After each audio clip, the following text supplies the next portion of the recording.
যারা সন্তানদেরকে জ্ঞান অর্জনের পিছনে সময় নষ্ট করতে রাজি না। আগে আপনারা দেখতেন যে জমি জমা ভিটে বাড়ি বিক্রি করে মানুষকে বিলেত পড়তে পাঠাইতো। আমার দাদি নিজের হাতের বালা টালা স্বর্ণ বিক্রি করে আমার বাবাকে দেওবন্দে পড়তে পাঠিয়েছিলেন। তো এখনকার সময় এগুলো দেখা যায় না। এখন কয় বাবা পড়ালেখা করা লাগবে না, ব্যবসাটা সামলাও, কাঁচা টাকার গন্ধ, এটা সামলাই কিভাবে? পড়ালেখা করে কি হবে? পড়ালেখা করে তুমি বিসিএস ক্যাডার বা অনার্স ডিগ্রি মাস্টার্স কমপ্লিট করার পরে এই এক গাদা সার্টিফিকেট নিয়ে সরকারি অফিসে চাকরি ইন্টারভিউ দিতে দিতে 65 জেলায় জুতার তলাক হয়ে যাবে। আমি এমন লোক দেখেছি জানেন, 64 জেলায় ইন্টারভিউ দিয়েছে, চাকরি হয় না, একটা জেলা বাকি আছে এখনো, বুঝছেন? তো সার্টিফিকেটের ভারে সে কুজা হয়ে গেছে, শিক্ষার অভাব নেই। কিন্তু মানুষ এখন দেখে যে শিক্ষা, কোন শিক্ষা করলে টাকা কামানো যাবে সেই শিক্ষা অন্তত করে। যেমন ডাক্তারি বিদ্যা যারা পড়ায়, কয়জনের নিয়ত থাকে যে মানব সেবা? বলেন তো, একেবারে সাচ্চাভাবে দিল থেকে বলবেন। এমবিবিএস পড়ায়, এরপরে আরো উচ্চ শিক্ষার জন্য এফসিপিএস পড়ায়। হ্যাঁ, বাহিরের যে ডিগ্রি, দেশের ডিগ্রির নাম কি বলেন তো? এমবিবিএস বলেন, এমবিবিএস। আর বাহিরের ডিগ্রির নাম কি? এফসিপিএস, বাহির থেকে ডিগ্রি আনে। যেমন দেশে পড়লে অ্যাডভোকেট, আর ইংল্যান্ডে পড়লে ব্যারিস্টার। কি? ব্যারিস্টার। তো আমি দেখেছি যে শিক্ষা খাতে এখন মানুষ যে খরচ করে, যারা যে কয়জন বুঝে শুনেই করে, যারা ডাক্তারি পড়ায়, অনেকের সাথে আমি কথা বলছি, কয় 25-30 লাখ টাকা খরচ করে এমবিবিএস শেষ করছে। এখন ভিজিট 1000 টাকার নিচে হইলে চলে? এরপরে কলমের খোঁচায় 2 মিনিট রোগীরে সময় দেওয়ার সময় নাই। 30 লাখ টাকা কামাইতে হবে না? 30 লাখ টাকা খরচ করছি, কবে উঠানো যাবে? রোগী কি হয়েছে রোগীর দিকে তাকায়ও না, শুধু কলম দিয়ে লিখতে থাকে। একবার চোখ তীরা তাকায়, কি নাম, কি রোগ, এই নেন যান পরীক্ষা করা আসেন। পরীক্ষার মধ্যেও কমিশন, আলট্রাসাউন্ডে কমিশন, এক্সরেতে কমিশন, রক্ত পরীক্ষায় কমিশন, ডাক্তারের 35% কমিশন, আর ডায়াগনস্টিক কোম্পানির 65%। পরীক্ষা দিলেই টাকা, কলমের খোঁচায় 2 মিনিটে 1000 টাকা। রোগীর পিছনের অতীতের ইতিহাস জিগানোর সময় কোথায় ভাই? টাকা কামাইতে হবে। তো এই যে শিক্ষার উদ্দেশ্য খুব কম। কজন আছেন এই এমবিবিএস ডাক্তার হন মানব সেবা করার জন্য? বলেন, যদি মানব সেবা করার জন্য হতো তাহলে গ্রামে মানুষ চিকিৎসার অভাবে ধুকে ধুকে মরতো না। সব ডাক্তার ঢাকায়। ঢাকায় একটা ফার্মেসি খালি নাই, প্রত্যেকটা ফার্মেসির গায়ে 4টা 5টা 10টা ডাক্তারের নাম লেখা। একটা হসপিটাল এর বাহিরে শত শত ডাক্তারের নাম লেখা। কোনটা রেখে কোনটার কাছে যাব? তো খুব কম মানুষই আছেন, যারা আছেন আল্লাহ পাক তাদেরকে উত্তম জাযা দান করেন। সত্যিকার অর্থে মানব সেবার জন্য ডাক্তারি বিদ্যা শিখেন, মানুষের সেবা করতে চান।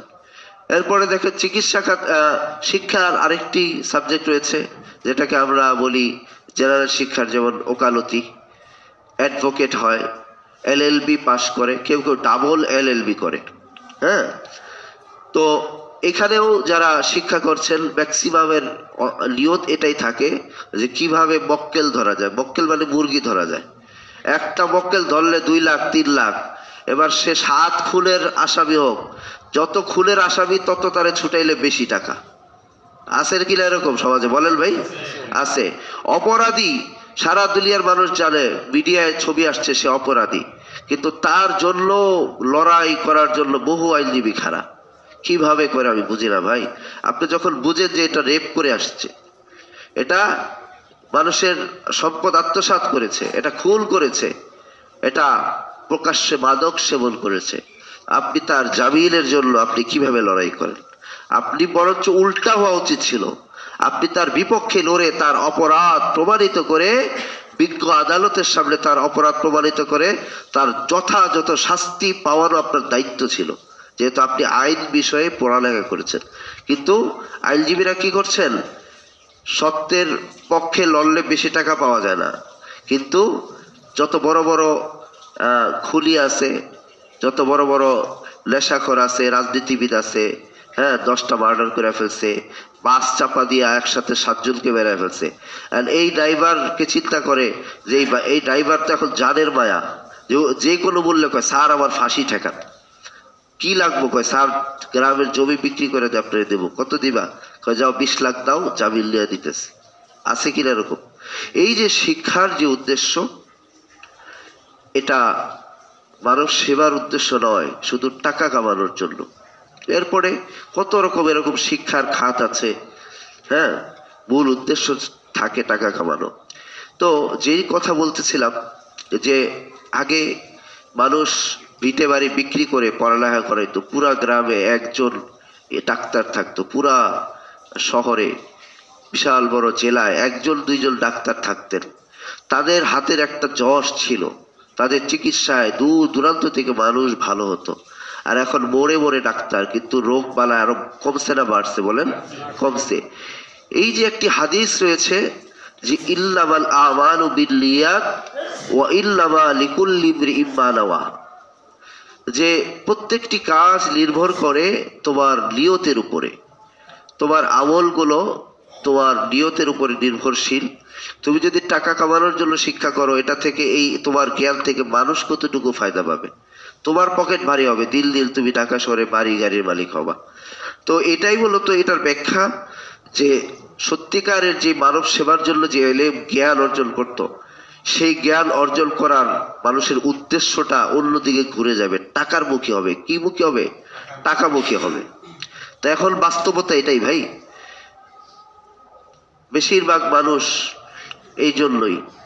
আর যাদের সঠিক বুঝ আছে, যাদের কাছে দুনিয়া তেমন ভ্যালু রাখে না, দুনিয়া তাদের কাছে তেমন দাম নাই, তারা চিন্তা করে আমার সন্তানকে দিয়ে আমি আখেরাতের পথ সুগম করবো, আখেরাত কামাবো। তো আমার সন্তানকে আমি দিন শিক্ষা দেই, এমন দিন, কোরআন শিক্ষা দেই, এমন কোরআন যেই কোরআন তাকে অন্ধকার কবরে পথ চলার জন্য আলোর সহায়তা দিবে। সুবহানাল্লাহ বলি। নূর, কোরআন কি ভাই? নূর। বলা হয়েছে যে রোজ কিয়ামতের দিনে কোরআনের হাফেজদেরকে বলা হবে ইকরা ওয়ারতাকি ওয়ারাত্তিল কামা কুনতা তুরাত্তিল ফিদ দুনিয়া ফাইল্লা মানজিলাকা ইল্লা আখির আয়া, যে এই হাফেজ সাহেব, এই ভাই তুমি কোরআন তেলাওয়াত করো।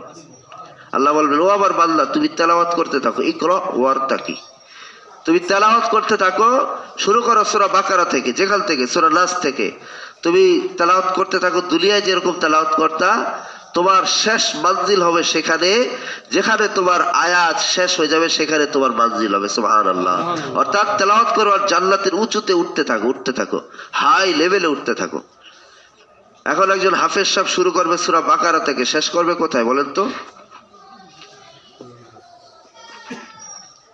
শেষ করবে কোথায় বলেন? যারা হাফেজ সাহেব তারা সূরা নাসে গিয়ে শেষ করবে। তো যারা পুরাপুরি হাফেজ হতে পারেন নাই, যারা সাধারণ মানুষ আছেন তারাও তো পড়েছেন। আপনি হাফেজ হওয়ার নিয়তে 10টা সূরা মুখস্থ করেন না, নিয়তের খবর তো আল্লাহ জানেন। আপনি আজকে শুরু করেন যে আল্লাহ আমি হাফেজ হব, নিয়ত করলাম, তুমি আমাকে সাহায্য করো। আপনি সূরা নাস থেকে নিয়ে সূরা ফিল 10টা সূরা মুখস্থ করছেন, ধরেন করতে আপনার 10 বছর লাগছে। হঠাৎ করে 10 বছর পরে আপনার মউত চলে আসলো, হ্যাঁ মউত চলে আসলো। আল্লাহ রাসূল বলেন মান খরাজা ফি তালাবিল ইলমি ফাহুয়া ফি সাবিলিল্লাহ হাত্তা ইয়ারজিআ, যে ইলম তলব করার জন্য বের হয় বা শিক্ষা গ্রহণ করা শুরু করে, যতক্ষণ সে ফিরে না আসবে ততক্ষণ পর্যন্ত সে আল্লাহর রাস্তায় আছে।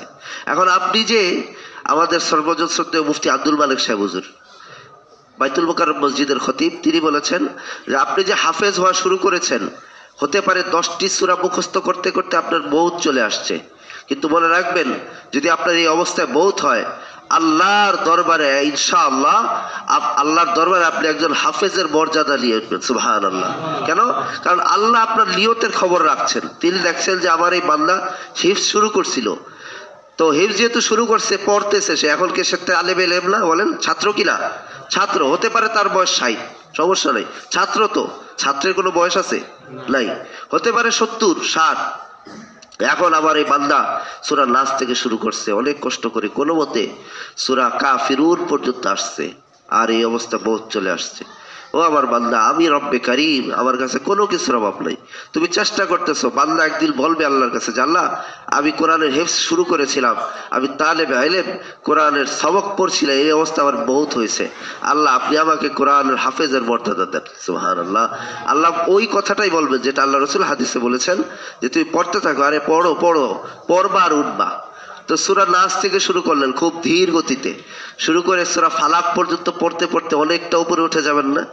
বলেন, আপনি চাইলে খুব ধীরে ধীরে যদি পড়েন সূরা নাস থেকে সূরা ফালাক, আধা ঘন্টা লাগবে না? আধা ঘন্টা তো লাগবে। তো আধা ঘন্টায় যদি একেবারে আলোর গতিতে আপনি উপরে উঠেন, জান্নাতের অনেক উঁচু মাকামে চলে যেতে পারবেন। তো সবার জন্য সুযোগ আছে ভাই, কোনো লজ্জার কিছু নাই। আমি বলি না যে আপনি কোনো মাদ্রাসায় গিয়ে ভর্তি হন, আপনি কর্মজীবী মানুষ, আপনি নিজেই আপনার কোনো উস্তাদের শরণাপন্ন হন, তাদের কাছ থেকে মস্ক করেন, একটা দুইটা করে সূরা সবক নেন, নিজে সরাসরি না পারলে অনলাইনে করেন, যে হুজুর আমাকে 10টা মিনিট প্রতিদিন অনলাইনে সময় দিবেন, হোয়াটসঅ্যাপে সময় দিবেন, 10টা মিনিট আপনি আমাকে সূরাটা মস্ক করাই দিবেন, ব্যাস। এভাবে আস্তে আস্তে আপনি ছাত্র হয়ে থাকলেন, একসময় হাফেজ হতে হতে আপনার মৌত হলো। তো এই যে বলা হয়েছে যে এই চেষ্টাগুলো মানুষের মধ্যে আর থাকবে না, সবাই বস্তুবাদী, ভোগবাদী, সবাই ছুটছে এই দুনিয়ার পিছনে, ব্যবসা বাণিজ্য। আরে ভাই, সূরা নাস শেখার আমার তো সময় নাই। হুজুর আপনাকে যে 10 মিনিট দেবো হোয়াটসঅ্যাপে, সেই সময় আমার নাই। 10 মিনিটে আমি যদি ব্যবসা বাণিজ্য করি, 2-4 হাজার টাকা বিক্রি হবে, 200-400 টাকা বিক্রি হবে। হ্যাঁ, 2 কেজি ডাল, 2 কেজি তেল, 1 কেজি পেঁয়াজ বিক্রি হবে আমার দোকানে। হুজুর সূরা নাস শেখার সময় কই? এমনই আমাদের ব্যস্ততা। হ্যাঁ, যে যে পেশায় থাকে সবার ব্যস্ততা। আমাদের আল্লাহ পাক এই ব্যস্ততার মাঝেও এলেম, দ্বীনি এলেম, আখিরাতের এলেম অর্জন করার তৌফিক দান করুন, সকলে বলি আমিন। এজন্য আমার ভাই বলতেছিলাম যে যারা বুদ্ধিমান তারা শুধু দুনিয়াবি না, আখিরাত প্রজেক্টে বিনিয়োগ করেন, তারা আখিরাত প্রজেক্টে বিনিয়োগ করেন, সন্তানদের মাধ্যমে কোরআনে হাফেজ বানান। তিনি জানেন যে আল্লাহ রসুল বলেছেন কিয়ামতের দিন কোরআনে হাফেজদের পিতা মাতাদেরকে সম্মানের মুকুট পরানো হবে, সহিহ হাদিস। এখন বলেন তো, যাদেরকে সেদিন বেইজ্জতি করা হবে, জাহান্নামে পাঠানো হবে, তাদেরকে কি মুকুট পরানো হবে? এটার মধ্যেই তো মেসেজ আছে। কোরআনের হাফেজদের পিতা মাতার জন্য এই হাদিসের মধ্যেই মেসেজ আছে, আমরা বুঝি না। যাকে সেদিন অপরাধী, বেইজ্জতি করা হবে, জাহান্নামে নিক্ষেপ করা হবে, ফেরেশতারা কি তাকে নূরের তাজ পরাইয়া দিবেন? তা নূরের তাজ পরাবেন কাদেরকে বলেন তো? কাদেরকে? যারা সেদিন মুক্তি পাবে, যাদেরকে আল্লাহ পুরস্কার দিবেন, জান্নাতে ঢুকাবেন, তাদেরই মুকুট পরাবেন। এটাই হলো আসল কথা, সূক্ষ্ম মেসেজ আছে। আবার বলা হয়েছে যে একজন হাফিজ কোরআন, তিনি তার পরিবারের পরিবারের 70 জনের জন্য সুপারিশ করার সুযোগ পাবেন। কোনো কোনো বর্ণনা এসেছে 10 জনের জন্য সুপারিশ করবেন।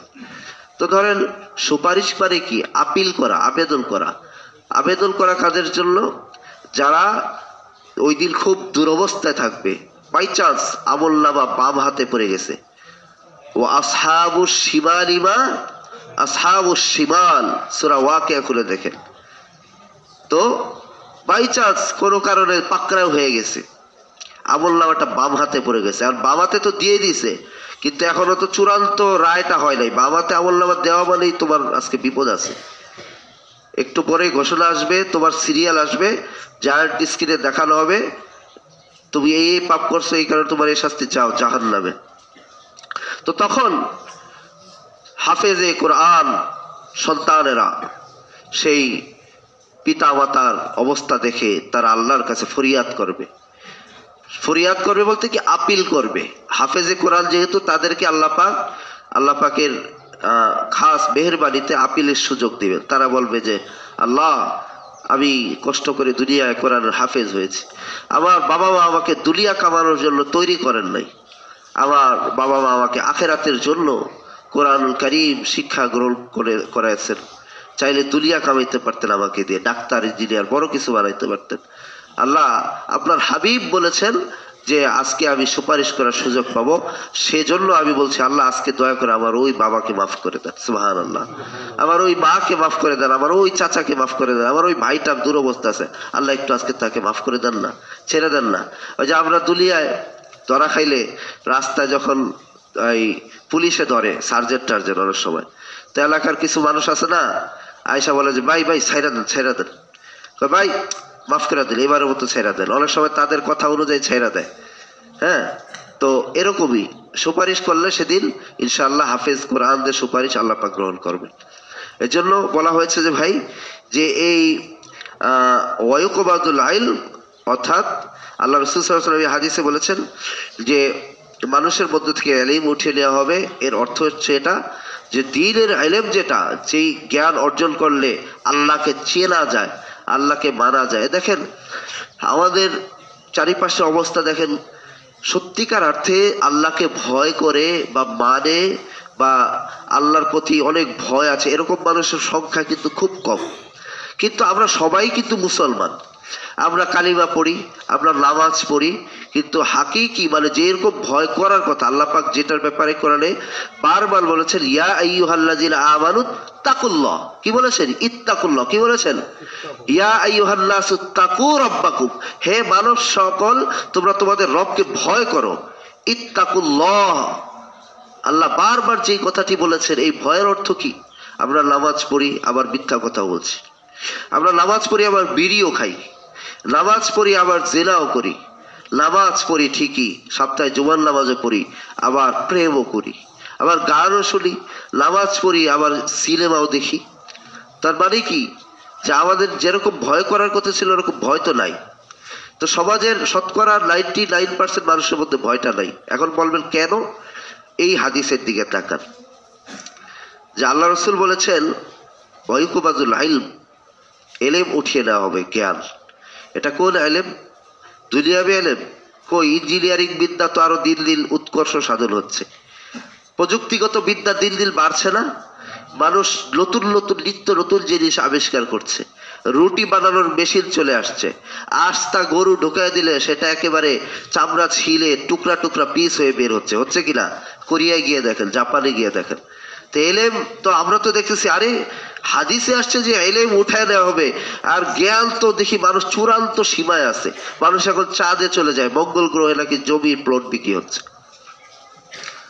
তো কই এলেম তো বাড়ছে না। এই এলেম সে এলেম নয়, এই এলেম সেই এলেম নয়, এই হলো হচ্ছে এই এলেম সেই এলেম, এই জ্ঞান সেই জ্ঞান যেটা বলতেছিলাম যে 99% মানুষ কেন আল্লাহকে ভয় করে না? আসলে এরা আল্লাহকে চিনেই না, ঠিক কিনা বলেন? আপনি কাকে ভয় করবেন? রবকে আগে চিনেন তো ভাই। রব আপনার কে? মার রব্বুকা, এই প্রশ্নের উত্তর কবরে দিতে হবে। তো দুনিয়াতেই আপনি তাকে চিনেন নাই, দুনিয়াতে আপনি 60-70 বছরের জিন্দগি পার করে দিচ্ছেন, আপনি তাকে চিনেন নাই, রবকে চেনার চেষ্টাও করেন নাই। তো কবরে গিয়া হুট করে মাত্র 30 সেকেন্ডে উত্তর দিবেন কোত্থেকে? 30 বছর পার হয়ে গেছে, 60 বছর, 40 বছর, 50 বছর পার হয়ে গেছে, 70 বছর পার হয়েছে, এখনো কে রব? কে আমার রব? কে সে জন যে এই নিখিল ভুবন করিল রচন? কে সে? আমার জীবনে তার অবদান কি? প্রতি মুহূর্তে তিনি আমাকে কিভাবে লালিত পালিত করছেন, কিভাবে তিনি আমাকে দেখছেন? কে সেই মহান রব্বে কারীম? আজও চিনলাম না ভাই। এজন্য যেদিন চিনবেন সেদিন থেকে মানতে পারবেন। এখন বলবেন যে হুজুর চিনবো কিভাবে? আল্লাহ, আমরা তো সবাই তো জানি একটা নাম আল্লাহ। চিনবেন কিভাবে? আল্লাহ সুবহানাহু ওয়া তাআলা চেনার জন্য আমাদের সামনে কুরআনুল কারীম পাঠাইছেন। আল্লাহকে চেনার জন্য কুরআনুল কারীমের একটি আয়াতই যথেষ্ট। আল্লাহকে, আল্লাহর সত্তাকে চেনার জন্য কুরআনুল কারীমের একটি সূরাই যথেষ্ট। সূরা ইখলাস পড়েন, আল্লাহকে খুঁজে পাবেন। আয়াতুল কুরসি আছে না, আল্লাহু লা ইলাহা ইল্লাহু আল হাইয়ুল কাইয়্যুম, এটা পড়েন। এই আয়াতের মধ্যেই তো আল্লাহর পরিচয় আছে। লা ইলাহা ইল্লাহু রব্বুল আরশিল আযীম, তিনি ছাড়া তোমাদের কেউ ইলাহ নাই। কি নাই? ইলাহ নাই। তোমাদের এমপি তোমাদের ইলাহ নয়। দুনিয়ায় মনে করতেছে এমপির পিছনে দৌড়াইলে, অমুক নেতার পিছনে দৌড়াইলে সব কিছু থেকে বাঁচবো। কয়দিন? আজ আছে কাল নাই, আজ আছে কাল পালাইতে হবে, আরেক 5 আগস্ট আসবে আবার পালাবে, তখন তোমার উপায় থাকবে না। কিন্তু মনে রাখবে তিনি হাইয়ুল কাইয়্যুম, হাইয়ুল লা ইয়ামুতু, তিনি চিরঞ্জীব, তিনি কোনোদিন পালান না, তিনি মরেন না, তিনি রফিক আলা, তিনি শ্রেষ্ঠ বন্ধু। কবরে যেখানে কারো সহযোগিতা থাকবে না, তিনি ছাড়া সেদিন আমাদের কোনো গতি থাকবে না। সব জায়গায় আমার রব আছে। জীবনে যত জায়গায় বিপদে পড়েছি, যত জায়গায় নির্জনে ছিনতাইকারীর সামনে দিয়ে হেঁটে গিয়েছি, শুধু একজনের নাম ইলিছি, এলাম যথেষ্ট হয়ে গেছে। আল্লাহ তুমি আছো, আল্লাহ তুমি আমাকে হেফাজত করো, আল্লাহ তুমি আমারে দেখতেছো, আমি তোমার জিম্মায়, তো আমার সমস্ত দায় দায়িত্ব তোমার, তোমার হাতে আমি সোপর্দ। আমার জীবন ইল্লা সলাতি, আমার মরণ ইল্লা সলাতি, আমার নামাজ, আমার মৃত্যু, আমার হায়াত, আমার মৌত, আমার কুরবানি, ওয়ানুসুকি ওয়া মাহইয়ায়া লিল্লাহি রাব্বিল আলামিন, সব কিছু আমার রব্বুল আলামিনের জন্য। আল্লাহকে চিনেন, আগে আল্লাহকে জানেন, আল্লাহ কে, আমাদের প্রতি তার আদেশ কি, তখন দেখবেন অটোমেটিক ভয় না, শুধু ভালোবাসায় হৃদয় পরিপূর্ণ হয়ে যাবে। আল্লাহকে ভালোবাসতে শিখুন। মানুষ যাকে ভালোবাসে তার জন্য সব করতে পারে, বলে না? বলে তো, বলে যে তোমার জন্য সব করতে পারি। কেউ কেউ একটু আগ বাড়িয়ে বলে তোমার জন্য আকাশের চাঁদ হাতে এনে দিতে পারি। বলে যে তোমার জন্য হৃদয় কলিজা কেটে ভুনা করে দিতে পারি, এরকম বলে। রবকে একদিন বলছেন, বলেন না একদিন যে আল্লাহ তোমার জন্য সব ত্যাগ করতে পারি, বিবি বাচ্চা পরিবার পরিজন দুনিয়ার এই চাকচিক্য মোহ কি টানে না, আমাদের সব কিছু করার ক্ষমতা আছে। কিন্তু দেখবেন যারা খালেস ওলামায়ে কেরাম, যারা এই ইলমের কদর বুঝে, আল্লাহ রাসূল যে বলেছেন যে ইলম উঠিয়ে নেওয়া হবে, এই ইলম 100% উঠে যেত। বিশ্বাস করেন ভাই, সামান্য একটা জানাজার দোয়া, সামান্য একটা গোসল ফরজের নিয়ম আমরা পারতাম না যদি না এদেশের হাজার হাজার কওমি মাদ্রাসাগুলো থাকতো। ঠিক কিনা বলেন? মাদ্রাসাগুলো আছে, এখনো এই এলেমের চেরাগগুলো জ্বলতেছে। এখন আলো নেওয়ার দায়িত্ব আমাদের, চেরাগ পর্যন্ত তো যাইতে হবে। গত শুক্রবারে বয়ান করতেছিলাম পটিয়ায়, চট্টগ্রামের, বাদ মাগরিব। সেখানে আমি একটি কথা বলেছিলাম, আপনাদের সামনে বলি যে আমি বলেছিলাম যে এই কোরআন, এই যে এই প্রসঙ্গেই, এই কোরআনুল কারীম আমাদের জন্য আলো স্বরূপ। কেমন? একটি উদাহরণ দিয়ে বলি আপনাদেরকে। ধরেন রাতের বেলা যখন অমাবস্যার রাত হয়, কালো রাত, রাস্তাঘাটে ঘুটঘুট অন্ধকার, কিচ্ছু দেখা যাচ্ছে না, আর পুরা কেরানীগঞ্জে মনে করেন অপ্রত্যাশিতভাবে কারেন্ট নাই, ইলেকট্রিসিটি অফ, কোনো মানুষের ঘরে বাতি নাই, কারেন্ট নাই। তো এখন যেই গ্রামে গিয়েছিলাম সেই গ্রামের প্রেক্ষাপটটা এমন ছিল, গহীল গ্রাম, অন্ধকার, চারিদিকে গাছপালা। গ্রাম দেশে এখন এরকম আছে, আছে না? ঢাকা শহরে না বাতির আলো। তো বলতেছিলাম যে ধরেন এখন এখান থেকে আপনাদেরকে ওই পাড়ায় যেতে হবে, মাঝখানে কত উঁচা নিচা জায়গা আছে, কাঁচা রাস্তা আছে, খাল বিল আছে। তো গ্রাম দেশে তো অনেক অন্ধকার থাকে, যারা গ্রামে থাকেন তারা জানেন। তো এখন কারো ঘরে কুপি বাতিলে আলো নেই, কারণ ইলমের অপর নাম কি বলেন? নূর। ইলমের অপর নাম কি? নূর। নূর মানে আলো, যে আলো আমাদেরকে পথ দেখায়, কোনটা খারাপ পথ, অন্ধকারের পথ, আর কোনটা আলোর পথ সেটা দেখায়।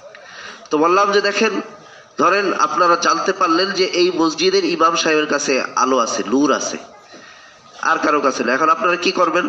সবাই মিলে ইমাম সাহেবের কাছে আসবেন না, আয়সা বলবেন যে হুজুর একমাত্র এলাকার যে চেরাগটা আছে বা ইলেকট্রিক যে টর্চ লাইটটা আছে সেটা আপনার কাছে আছে, তো আপনি আমাদেরকে একটু মেহরবানি করে একটু আলোটা দিয়ে পথ দেখা দেন, এরকমই তো। তো এখন এই আলোর পেছনে আপনাদেরকে অনুসরণ করতে হবে পথ দেখার জন্য। যদি আপনারা আলোর থেকে আগে বেড়ে অন্ধকারে দিক বিদিক চান, যে কোনো সময় যে কোনো গর্তে পড়ে যেতে পারেন, যে কোনো জায়গায় অ্যাক্সিডেন্ট হতে পারে, ভুল পথে চলে যেতে পারেন 10 কিলোমিটার। এমনও হতে পারে জঙ্গলের ভিতরে গিয়ে সাপের কামড়ে আপনার মৃত্যু হতে পারে ভুল পথে যাওয়ার কারণে। অপ্রচলিত রাস্তায় চলে যেতে পারেন, গোমরা ভুল পথে যেতে পারেন। কিন্তু যিনি একজন আলোর ধারক, বসালবাহী বা চেরাগওয়ালা, যিনি টর্চ লাইট নিয়ে পথ দেখাচ্ছেন, বাতিওয়ালা, তার পিছনে যদি হাঁটেন, তিনি নিজেও সঠিক পথে থাকবেন, আলোর পথে থাকবেন, সঠিক রাস্তা বেছে নেবেন। আপনাদেরকেও, যারা অন্ধকারে পথ চলতে পারতেছেন না, যেহেতু আপনাদের কাছে নূর নাই, অর্থাৎ এলেম নাই। হ্যাঁ, এলেম নাই বলতে কি এলেম নাই? কোরআনের এলেম নাই, কোরআন বুঝি না, আল্লাহকে চিনি না, আল্লাহর রাসূলকে চিনি না, সাহাবায়ে কেরামদেরকে চিনি না, তাদের জীবনী আমাদের সামনে নাই, বলতে পারবো না কোন সাহাবী কেমন ছিলেন, কখন কি ডিসিশন নিতে হবে, জানাজার সময় কি করতে হবে, নামাজের সময় কি করতে হবে, ঈদের নামাজে কয় তাকবীর দিতে হবে, হ্যাঁ, গোসল ফরজ গোসল আসলে কিভাবে করতে হয়, ডিরেক্ট পানি ঢেলেই চলে আসলে হয় নাকি নাকের নরম জায়গায় পানি ঢুকাইতে হয় সেটা জানা নাই, এই যাবতীয় যত এলেম আছে সেগুলো জানা নাই, তাহলে আপনি আপনার উচিত কি সেই আলোর মশালধারীর পিছনে অনুসরণ করা। তো আমরা সেটাই করি না। আমাদের সবার সাথে সম্পর্ক আছে, এলাকার নেতা টেতা সবার সাথে সম্পর্ক আছে, কিন্তু আলেমদের সাথে সম্পর্ক নাই, বাতিওয়ালাদের সাথে সম্পর্ক নাই, সম্পর্ক আছে ফুলুসওয়ালাদের সাথে। ফুলুসওয়ালা মানে কি? মালওয়ালা, টাকা আছে যাদের, তাদের সাথে সম্পর্ক। তাদের পিছনে দেখবেন যেই নেতার টাকা আছে, যেই ব্যবসায়ীর টাকা আছে, সে যখন হাঁটে সামনে পিছনে 20 জন 30 জন একটা কাফেলা থাকে। আগে বুঝতাম না যে কি ব্যাপার, এরা কেন ঘুরে, কিসের এত, এই মৌমাছির যেরকম মধুর পিছনে ঘুরে এরা ঘুরে। পরে বুঝলাম 5 আগস্টের পরে, বুঝছেন, 5 আগস্টে যখন এই ফুলুসওয়ালাগুলা হিরো থেকে জিরো হয়েছে, কি হয়েছে, হিরো থেকে জিরো হয়েছে, দেখলাম সেই মৌমাছিগুলো আর নাই, মধু নাই, মৌমাছিও নেই, কোথায় পালাইছে, দেখলাম এই অবস্থা। তো তখন বুঝলাম যে আসলে এরা ঘুরে দুনিয়ার জন্য। কিন্তু ও আমার ভাই, যদি আলেমে দ্বীনদের পিছনে, বাতিওয়ালাদের পিছনে ঘুরতো, তাহলে তারা অবশ্যই সিরাতে মুস্তাকিমের পথে চলতে পারতো। হয়তো দুনিয়া আলেমরা আপনাদের দুনিয়াবি কোনো উপকার করতে পারবে না, তদবির করতে পারবে না, আপনার মামলা লড়তে পারবে না, আপনার বাড়ি ঘর উদ্ধার করে দিতে পারবে না, আপনার পক্ষে শক্তি প্রদর্শন করতে পারবে না, কিন্তু একটা কিছু তো পারবে, সেটা হচ্ছে আখিরাতের সেই অনন্ত যাত্রায় আপনি কিভাবে নির্বিঘ্নে যেতে পারবেন, কিভাবে আলোর পথে কবর, আপনার কবর কিভাবে আলোকিত হবে, কিভাবে জান্নাতের পথ, যেটা কোনটা ফারিকুন ফিল জান্নাহ, কোনটা ওয়াফারিকুন ফিস সাঈর, কোনটা জান্নাতের পথ, কোনটা জাহান্নামের পথ, সেই বিষয়ে আপনাদেরকে দিক নির্দেশনা দিতে পারবেন, সঠিক পথ আপনার রাহবারি করতে পারবেন। এজন্য মুহতারাম হাজরিন, অনুরোধ করি বিনীতভাবে যে আলেমদের সাথে সম্পর্ক গড়েন কোনো দুনিয়াবি ফায়দার জন্য না। কেউ যদি মহব্বত করেন কোনো আলেমকে, কেবলমাত্র আল্লাহর জন্য করেন, আখিরাতের জন্য করেন, দুনিয়াবি কোনো ফায়দার জন্য নয়। আলেমদের সাথে সম্পর্ক রাখেন এবং আপনাদের আখিরাতের রাহনুমাই পথ এর বারতা নেন আলেমদের কাছ থেকে, কিভাবে পথ চললে এই ফিতনা ফাসাদের যুগে কিভাবে নিরাপদ থাকা যায়। সর্বশেষ মুহতারাম হাজিরিন, আমি বলবো যে আজকে আপনারা সবাই দেখছেন যে সারা পৃথিবীতে আলোড়ন সৃষ্টি করেছে ক্যালিফোর্নিয়া যে আগুন দাবানলের শিকার। আমরা দেখেছি লক্ষ লক্ষ বসতি ভিটা জমি, হেক্টর, লক্ষ লক্ষ হেক্টর জমি আগুনে পুড়ে গিয়েছে, গাছপালা পুড়ে যাচ্ছে এবং শত শত মানুষ আহত নিহত হয়েছে। তো এখানে আমাদের অনেকেই হয়তো উল্লাস করছি আমরা, যারা বলছি যে কাফের ইয়াহুদি নাসারারা আগুনে পুড়লে আমাদের ভালো। মনে রাখতে হবে এখানে ক্যালিফোর্নিয়ায় যেমন খারাপ মানুষ অনেক বেশি আছে, তারা পাপে নিমজ্জিত ছিল লস অ্যাঞ্জেলেসে, ঠিক তেমনই সেখানে আল্লাহর অনেক প্রিয় বান্দারাও ছিলেন। আল্লাহর অনেক প্রিয় বান্দারা হয়তো আছেন, কিন্তু মনে রাখবেন যখন কোনো জনপদ পাপাচারে লিপ্ত হয়, পাপের সাগরে নিমজ্জিত হয়ে যায়, তখন সেখানে ভালো মানুষ যারা থাকে তাদেরকে সহই আযাব পাকড়াও করে। ইল্লা বাতাসা রাব্বিকা লাশাদীদ, আল্লাহ পাক বারবার কোরআনে হুঁশিয়ারি দিয়েছেন যে তোমরা যা কিছু করো, যাহারাল ফাসাদু ফিল বাররি ওয়াল বাহর, এই যে আগুন, এই যে সমুদ্রের জলোচ্ছ্বাস, এই সুনামি, এই সব কিছু তোমাদের হাতের কর্মফল, হাতের কামাই। মনে রাখবে এগুলা তোমাদেরকে দুনিয়াতে সামান্য স্বাদ আস্বাদন করার জন্য স্যাম্পল দেওয়া হচ্ছে। এগুলা থেকে আমরা যারা দূরে আছি, মনে রাখতে হবে আমাদের শিক্ষা নেওয়াই মূল উদ্দেশ্য। কে মারা গিয়েছে উল্লাস করছে এটা আমাদের দেখার বিষয় না। তারা যেরকম পাপাচারে লিপ্ত হয়েছে, আল্লাহর আযাবের পাকড়াও তারা হয়েছে। অবশ্যই বুঝতে হবে এটা কোনো মানুষ সৃষ্ট আগুন নয়, এটা অবশ্যই কুদরতের সীমাহীন শক্তি এখানে কাজ করতেছে। সারা পৃথিবীর সবচেয়ে পরাক্রমশালী শক্তিশালী বাহিনী যেখানে এই আগুনকে নিভাতে পারছে না, তাদের কত কিছু আছে, অস্ত্র আছে। মনে রাখতে হবে গাজার মানুষের রক্তের সেই সমুদ্রে তাদের অবশ্যই ইন্ধন রয়েছে, এখানে শতকরা 70% অস্ত্র তারা সরবরাহ করেছে। এবং আমরা দেখেছি যে ইসরায়েলের শতকরা সামরিক বাজেটের 45% এই আমেরিকান সরকার সারা বছর সরবরাহ করে থাকে। তাদের কান্নার রাহাজানির আকাশে বাতাস যখন ভারী হয়ে গিয়েছে, তো অবশ্যই এই কান্নার রেজাল্ট, ফলাফল, এই গজব এই ভূমিতে অবশ্যই কোনো না কোনোভাবে লাগবে। আমাদের শিক্ষা নেওয়া উচিত, বিশেষ করে আরব বিশ্বের অবস্থাও ভালো নয়। আরব বিশ্বের শাসকরা বিলাসিতায় মগ্ন, তারাও অনেক সময় মুসলমানদের উপর অত্যাচারে সহযোগী হচ্ছে। আমরা দেখেছি সিরিয়ায় তারা আসাদকে সহযোগিতা করেছে সৌদি আরবের বাদশাহ, এবং সিরিয়ার সেই আসাদ আল্লাহর লানত প্রাপ্ত হয়েছে, দেশ থেকে পালিয়েছে। তো আমরা বিশেষ করে বাংলাদেশের মানুষ যারা রয়েছি, আমরা নিজেদেরকে একটু সতর্ক করব, এই ঘটনা থেকে সবক নিব যে পাপের একটা সীমা আছে। যা পাপ করেছি এখনই লাগাম টেনে ধরি, পাপাচার থেকে সরে আসি। আমাদের অনেকের হয়তো অনেক গোপন পাপ রয়েছে যেগুলো কেউ জানে না, কিন্তু আল্লাহ জানেন। একদিন না হয়তো একদিন আল্লাহর লানত আমাদের উপরে এসে পড়বে। এজন্য আমরা সবাই অতিরিক্ত সীমা লঙ্ঘন থেকে বের হয়ে আসি, এটা থেকে নিজেদেরকে হেফাজত করি, এবং আমরা তাদের এই ঘটনা থেকে শিক্ষা নিই যে চাকচিক্য, ভোগ বিলাস এটাই সব কিছু নয়। আল্লাহকে স্মরণ রাখতে হবে, আল্লাহর প্রতি ভয় থাকতে হবে, এবং আলেম ওলামাদের সাথে সম্পর্ক রাখেন, বেশি বেশি সাদাকা করেন। আপনার উপর থেকে নিপতিত যত গজব রয়েছে, বালা মুসিবত আল্লাহ পাক দূর করে দিবেন। আল্লাহ পাক আমাদের সকলকে সাদাকা করার তৌফিক দান করুন, আমল করার তৌফিক দান করুন। আমিন। আখিরু দাওয়ানা আলহামদুলিল্লাহি রাব্বিল আলামিন।